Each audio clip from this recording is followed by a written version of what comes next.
So I see Nate Diaz coming up, okay, and I know it's like, okay, so this is happening because of the event that happened at Misfits Boxing. He's gonna fucking whoop Chase Demore's ass, okay? Maybe I can buy him a beer.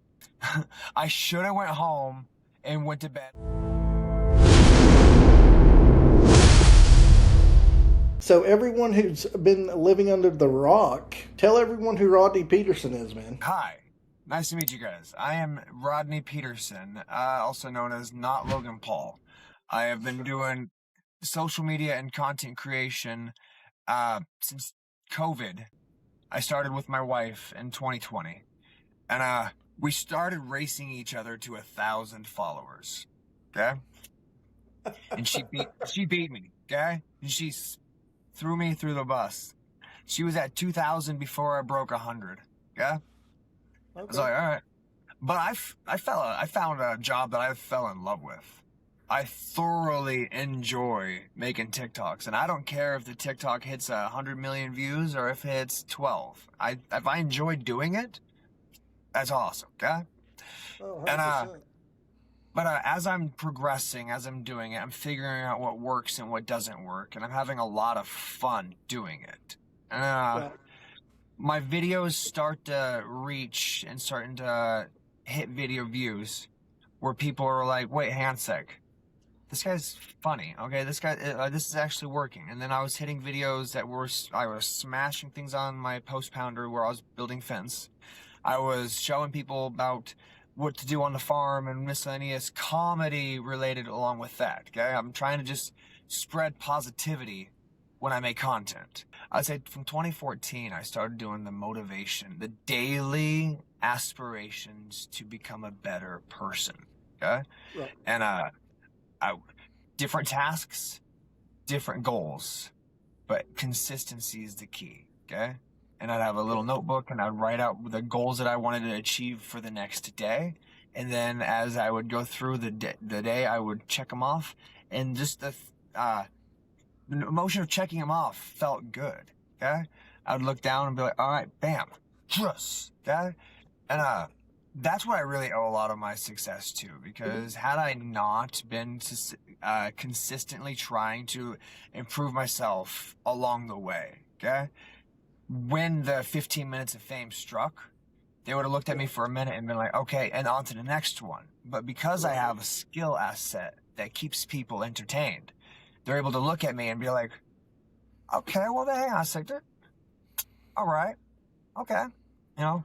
Because you got to be able to captivate the attention for more than just 5 seconds. You have to get it and keep it flowing. Yeah, and you definitely had some attention on you for a while. Was it, so coming from a normal life at first and then getting that 15 minutes of fame, was it a little bit different? Like, what did it feel like? You know what I mean? Like, go into the depths of like how it all started, and you know what I mean? Well, I was doing Smash videos, and each video would do fairly well, okay? But it wasn't the aspect of the smashing. It was the aspect of them looking at me and be like, wow, that looks like Kurt Cobain on the farm. Or be like, wow, that's Shaggy from Scooby-Doo, okay? Or Logan Paul, or miscellaneous random whatnots. But it would always be, this guy looks like someone else, but showing them something entertaining to go along with it, okay? It's like when people do the video games and then they talk about something overlaying and then that video gets really good traction, okay? Yeah. You gotta show them something entertaining, but you gotta capture them really quick, okay? I would correlate having a famous face along with having somebody who is very well endowed, whether it be a guy with giant muscles or a girl with giant, like something that really grabs the attention right away. But you have to have something beyond what grabs the attention right away. You have to have a reason for them to want to come back, you know? 100%. And I owe Gary Vee and David Goggins that respect and notability. And so, I didn't know who Logan Paul was before all this social media took off. But that's what you said. when Gary Vee reached, randomly, it's like a year after I do a video with Logan Paul, I get a DM from Gary Vee himself. He's like, yo, bro, you're awesome. Keep going. And I'm all like,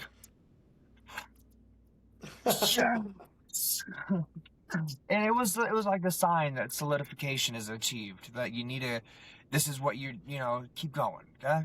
When the H3 podcast hired me to come out there to host the Steamies that was out in LA.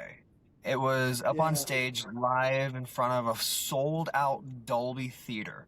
This is where they have the Oscars and the Emmys. And it was packed. And I'm up on stage, and they're supposed to be up there as Logan Paul, and I'm just having the time of my life up there. And I it bet went you. really well. And Yeah, man. it was That's like it was awesome. after those little moments along the way that I found that social media is great, but what I'm really, really passionate about is the acting. I want to do solid acting. Yeah, Like, man, that's actually that's awesome, dude. When did so after the whole social media stuff? Is that when you started like wanting to do act to like pursue acting? it was okay, so social media is not acting itself. It was when I would be getting No. hired by different content creators and different companies to do different roles. Okay. And then the more I'm doing and the more I'm networking with actual actors, the more I'm getting like told information, and the more I'm like uh, growing up on the farm, learning all these cool tasks. Like, it's enjoyable and you learn. Okay. But there's Right. nothing that I was doing on there that I was like, man, this is like what I was made for. Okay. But when it Right. entails acting, like giving told a role, a character, an emotion, like I have been developing myself and to become the best version of myself for a while. But Right. I do a lot of online acting courses and how-tos, and trying to learn from the greats and YouTube is a great resource. Okay, but Oh yeah. yeah, it's a skill set that's really helped out, because when I go into a different content creator and they have anything in mind, I'm able to deliver and smash their expectations. And those videos Right. do really well. And then the content creator's friends, he's all like, wait, why'd that one video do 4 times better than your other ones? Well, let's use this guy as well. Okay. I've had 2 NBC deals reach out to me. Okay. But both of Okay. those did not, like, I got 4 kids. Okay.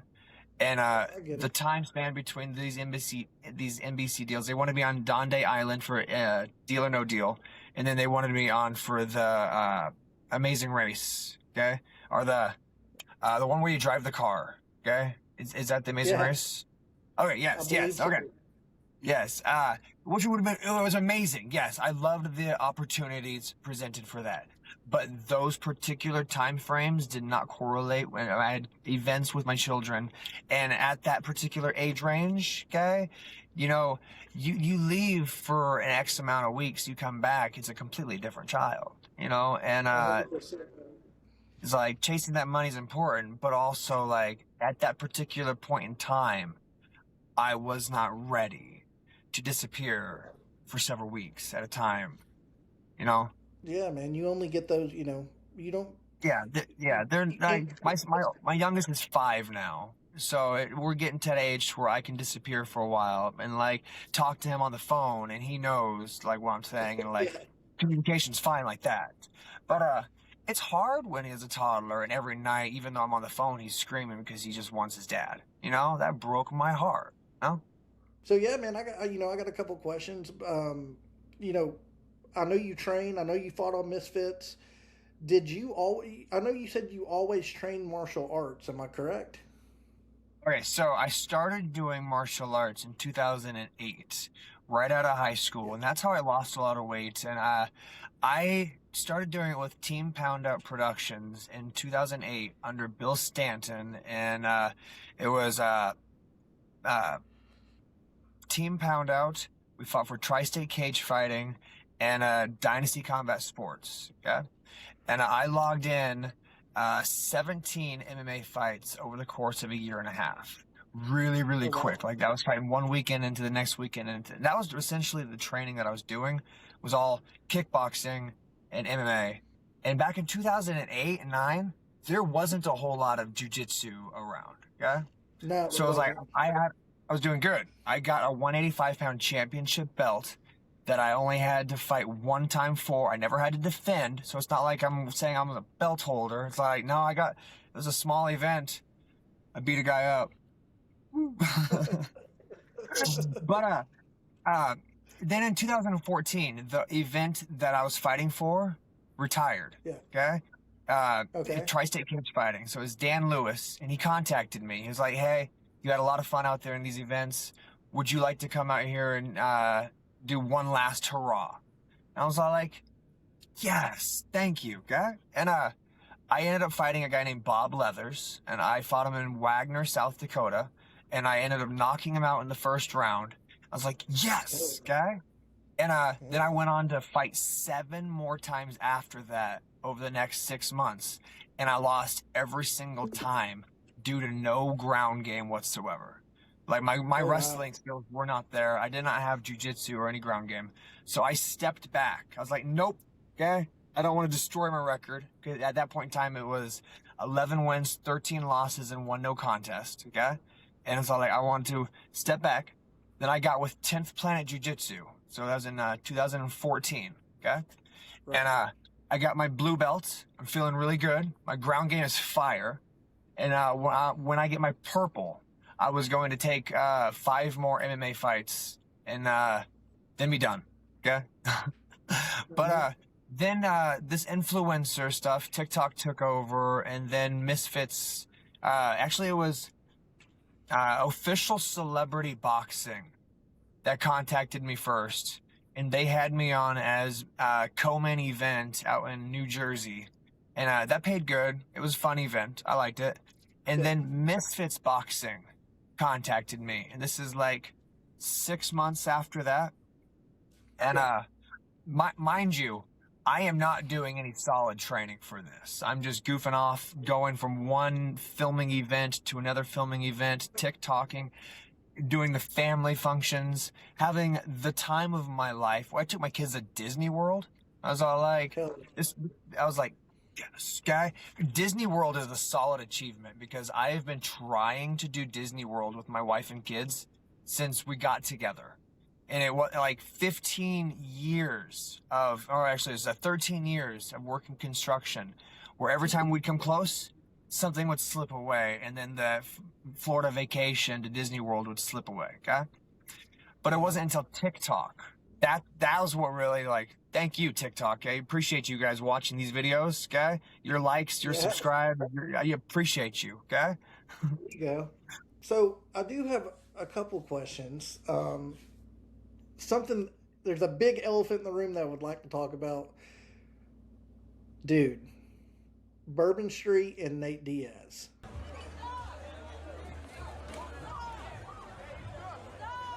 Oh yeah. What the fuck, dog? Well, okay, the correlation between wrong place and wrong face is for sure, okay? But Right? I had a solid conversation with Nate Diaz 2 hours before all of that broke down, okay? That's crazy. They're at Misfits boxing event. I was talking to Fox to G and Overflow, and they were sitting ringside, and so I was looking, and it was like the cameras were not looking inside the boxing ring. They were looking at the audience, okay? And I was like, wait, that's weird. Who are you looking at over there? And I was like, oh my freaking God, it's Nate Diaz. Let's go. That's awesome. Yes, okay? And I waited until after that fight was over, okay? And then the cameras weren't on him, whatnot, okay? Like, he wasn't busy because I didn't want to be rude, okay? And I walked up and I was like, hey, bro, how's it going? It's an honor to meet you. And he looks at me and he's all like, yo, you're the fake Paul brother. And I was like, yeah, bro, I am, dude. How's it going? And he meant no venom behind it whatsoever. It was like the recognition of he knows who I am. I was like, yes, guy. Because, like, I was walking on cloud 9 that night. Mams Taylor invited me down to Misfits boxing event. I was sitting cage side next to Overflow, who was in the FaZe clan. This guy is freaking awesome. Super nice guy. And I met Fox G, who's, like, one of the best boxers for 135 in the world, okay? Dude's going places. Fox and is... it's like I made a lot of solid connections that night, and I was having a blast. And then I solidified with a high note. I was all like, Nate Diaz, let's go talk to him. He knows who I am at the boxing event. This is freaking awesome. I was like, all right. I should have went home and went to bed. Like, my wife was back at the hotel with the kids, okay? But like, Yeah. Overflow asked for a ride to the Misfits boxing after party. Okay, and then I get invited in. It's like, hey, would you like to come in and socialize and have fun? Like Bourbon Street. I've never been before. Okay, so like, it was cool. It was a lot of fun. Okay, and we show up and we're on Bourbon Street, and we're walking. Like, this is right after New Orleans. Okay, so it's not as big crowded as New Orleans or as Mardi Gras. Okay, or they had just had an event the week before. Okay, Right. but like still. Bourbon Street is always packed. There's people everywhere. This was like Vegas feel. It was really cool. Okay. Yeah. And we get to a location and half the group that I'm with goes into the bar and the other half stays outside. And I'm not drinking. So I'm talking to Chase Demore at this point in time. And he's a nice guy. He's having a chill conversation with me because I'm trying to get into acting. And I'm talking to him about how he got on with Netflix, steps he did. Was there like connections along the way that he's really proud that he got? Anyone he wishes he avoided? You know, like the important questions of like, you know, how did you do it, dude?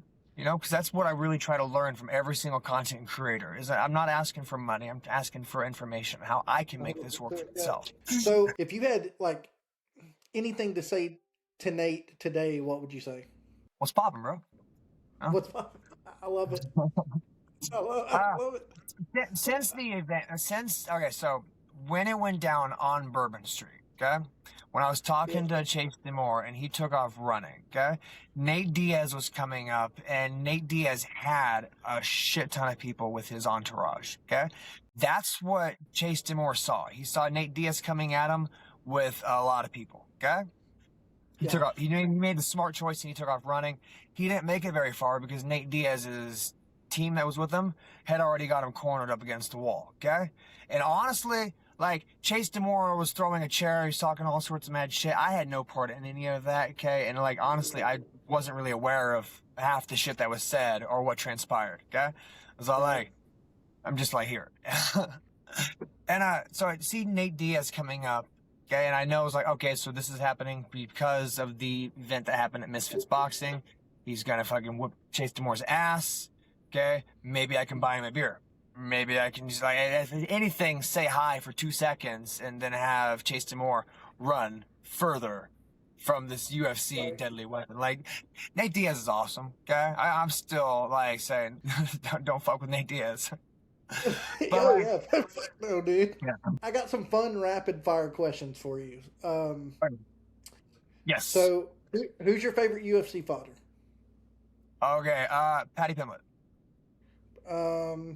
Jake Paul or Logan Paul? Oh, what are we talking about? Wrestling or fighting? Fighting. Okay, fighting, Logan. Boxing by itself, Jake. Got it. Okay, Jake is a superior boxing because he's put the work in and he's like overly confident. Like the dude's training night. Like he's there. But as far as an actual fight goes, you have to encounter the ground game. Ground game isn't solid. And Logan is a solid wrestler. That's not talking WWE wrestling. I'm talking actual wrestling, actual jiu-jitsu. Put time on the mats. Jake's a big boy too. You know, Jake's huge. Yeah, they're both in that beast mode as far as like Logan and I weigh the exact same, and we're the same. Like I'm just a little taller than he is, and he is thicker than I am. But like he is thicker in the areas that matter. Like his triceps, like I am working hard on getting bigger, but obviously it's nowhere near what Logan's packing because his tricep looks like he's got 4 muscles compared to the normal 3 that normal people have. Okay. Yeah. So, okay, here's another question.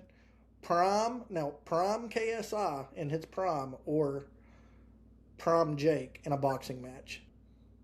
That's what everyone wants to see. Okay, so Jake. Jake. Okay, because KSI was never a prime boxer. He was never an actual boxer. He was an influencer and Yeah, YouTuber, and he did mild boxing. But Jake is a boxer. I mean, 100%. like as far as best in the world, by far, no. But as far as pro level athlete, he's fucking getting good, and he's always getting better. Like that's what Yeah, the improvement marks is. Like from where he was at to where he's at now is leaps and bounds improvement. And like that's the end game goal is. You want to be better than yourself at the end of the day. yeah, It's like yeah. you don't want to be falling backwards. You know, you want to stay in Never. your prime. So I guess like 5 years from now, even 10 years from now, you know, a lot of people know you on the internet as just not the Logan Paul. And you're creating your content and you're doing great and you're building your audience. But you know, from 5 to 10 years from now, like, what do you hope people remember your name for? Okay, so the not Logan Paul is a quick gimmick bait, but it's anagrammed out to NLP. Okay, that's my actual name when I go about is NLP, which also stands for Never Lose Positivity, and That's cool. that's where at the core message is. I'm trying to like push positivity. Guys, stay positive, keep grinding. I want to make sure everyone's aware that energies are contagious, and if they try to achieve that virality with a quick bait or the negative. Okay, so sex, drugs, violence, those are quick bait sells. Okay, every Right. video is going to do really good if it involves one of those three. Okay, but those are Yep. negative features. Okay, the like I'm not talking crap on any content creator, but there's a lot of people that oversaturate into the negative side trying to gain views, and in They do. turn they're spreading negativity. And so like at the end of the day, my kids watch my content, so like I That's want all. them to look at stuff and be proud. Okay, I want them to look at myself and feel encouraged to do slightly better the next go around. Okay, to never give up. When we talked on the phone that one night, we kind of touched on, I know the whole influencer stuff, and I know you know some of the people I know as well. Like you said, you knew Wade as well. Um, you know, I've been doing this creator stuff. I haven't been big or anything, but I have made some good contacts in the influencer space, and I've talked to some people and got to know some people. I've always noticed though, man, like I'm a real genuine person. Um, Man, I'm from the South. You know, um, I'm kind of like you. My dad has his own construction company. It was either feast or fathom when we were growing up, and that's how it really was. But I noticed in the influencer space, man, a lot of stuff. A lot of people are just fake as hell. Yeah. Okay. So what I've noticed is that the mid-level the influencers, are the ones you got to watch out for. They're the ones that are going to try to stab your back, to use you for your clout. They're the ones that are trying to Yeah, use you in one way, shape, or form. Okay, but the bigger influencers, okay, they're the nicest in the world. Those are genuinely the people that will give you the shirt on their back. Okay, so like you need something, they got something. Okay, but and like how these connections they keep happening, I'm not for sure. I do feel that it is heaven sent, and I feel guided in those right directions. Okay, but like 100%. yeah, I try at the end of the day is to match energies and make my content to be positively driven. Okay, so I refuse to work with the Jack Dohertys on the content drive. Hey, No. I, I, I don't know if I'm going to say it, but I do not like Jack Doherty. I'm sorry. Oh yeah. No, so I did one video, okay, with one of these content creators that like, okay, her name is Natalie Reynolds, okay, Okay, and yeah. all right, and she's popping off left and right anymore, but she's the reason why I can't go to VidCon, okay. I was all like, Really? man, she got me thrown out of VidCon, dude. I was like, What? man, yeah. Okay, so I got hired for an event. They had me down and they had a really structured script. They wanted to rock a video where I'm at the mall as Logan Paul, then the pier as Yeah. Logan Paul, and then at VidCon as Logan Paul. And they wanted to see if the people would actually think I was Logan. Okay? And like Right. they did, it was a success, but at VidCon it was a failure because they told me that VidCon was aware of this situation. Okay, but they were not. Okay, what had happened is we showed up at VidCon. Zach and Natalie had 20 security guards to make it look really presentable, and they tried to like push their way through. And I was like, no, no, no, no, no, no, no, no, no, we're not doing that type of stuff. Okay, and like I talked to the owner of VidCon, her name is Sandy, and the lead security guard, and I explained like, you know, I'm an actor. I got hired to be Logan for that role. So I was Logan while I talked to him because they were recording the interaction. And Sandy and the security guard genuinely thought that I was Logan in the stairwell. And they were telling me that, you know, you're not allowed here. You got thrown out in 2018 due to the money prank where somebody got trampled. Because Logan Paul is not allowed at VidCon. Okay? I didn't know that. Yeah, it's like, all right. I never heard of VidCon before this. So I like, but like I'm in character. That's So like, all right. And, so Logan Paul goes to VidCon and he hides money in an undisclosed location, okay? Then he gives hints where it's at day 1 and day 2, and on day 3 he tells where it's at, and somebody gets hurt because somebody gets trampled, okay? And like now, years later, I'm talking to the security. They think I'm Logan Paul. They think Logan Paul just came to VidCon and tried bullying his way in. And like, I'm like, okay, wait. My representative, and I pointed to Zach, I was like, he was supposed to have had it cleared with you guys that we have access to VidCon because I'm supposed to come in here. I'm supposed to talk to my buddy who has a video I had a friend who's actually doing a video, not a video, but a presentation. Okay. All right. And Odd Danny was doing a presentation at VidCon, and I said, hey, I'm trying to make it to this location for this time. I'm on a bit of a time crunch. I was supposed to have it cleared. I apologize, okay? And then the security guard said, well, I understand that your content has matured dramatically over the years, but you have a lifetime ban, okay? So, like, now, possibly because you have changed your content, and like I said, it is... you know, you are now a global presence with WWE. Maybe you could have went through the right channels to have this done. And that is when I pointed to Zach, and I was like, he was supposed to have gone through the right channels to have this done. You know, I apologize, but like, is there any way we can fast track to have me go see Joe, his name is Daniel Alexander, okay? I had, yeah, he was, presenting. But anyway, they say no, and that I have to leave. But then the cops tell us that the crowd outside of VidCon's room where we was at has escalated to the point where, like, they all thought that Logan Paul was at location. And that the security guard was keeping them in the stairwell. So we have the entirety of VidCon coming to this location. And this VidCon security says that they're not equipped to get me out safely right now. And I was like, well, shit. Well, I tell the cop, I'm currently with 20 security guards. Would you guys be able to work together to get us out? And then the cop's like, yes, that will work. We'll get you out, okay? And like, we're right out to where we're supposed to go. And then the cop was wanting to give me a trespass ticket. And they're like, okay, so Mr. Paul, we're going to have to write you out. And they wanted to give Logan Paul a trespass ticket to VidCon. And that's when I was all like, well, actually, hey, my name is, I'm not Logan Paul. That's awesome. Yeah. Then I left. Then I went to the right channels to go into VidCon. I bought my ticket as a fan, okay? And I changed, and I dressed up as Shaggy from Scooby-Doo, okay? And like, that's fucking awesome. I had my hat off, okay? I was all like, bam, all right. Green shirt, khaki pants, I'm ready to go. And I went there, I bought my ticket, I was going in there, and I still had a bunch of people coming up to me for pictures and wanted to do videos.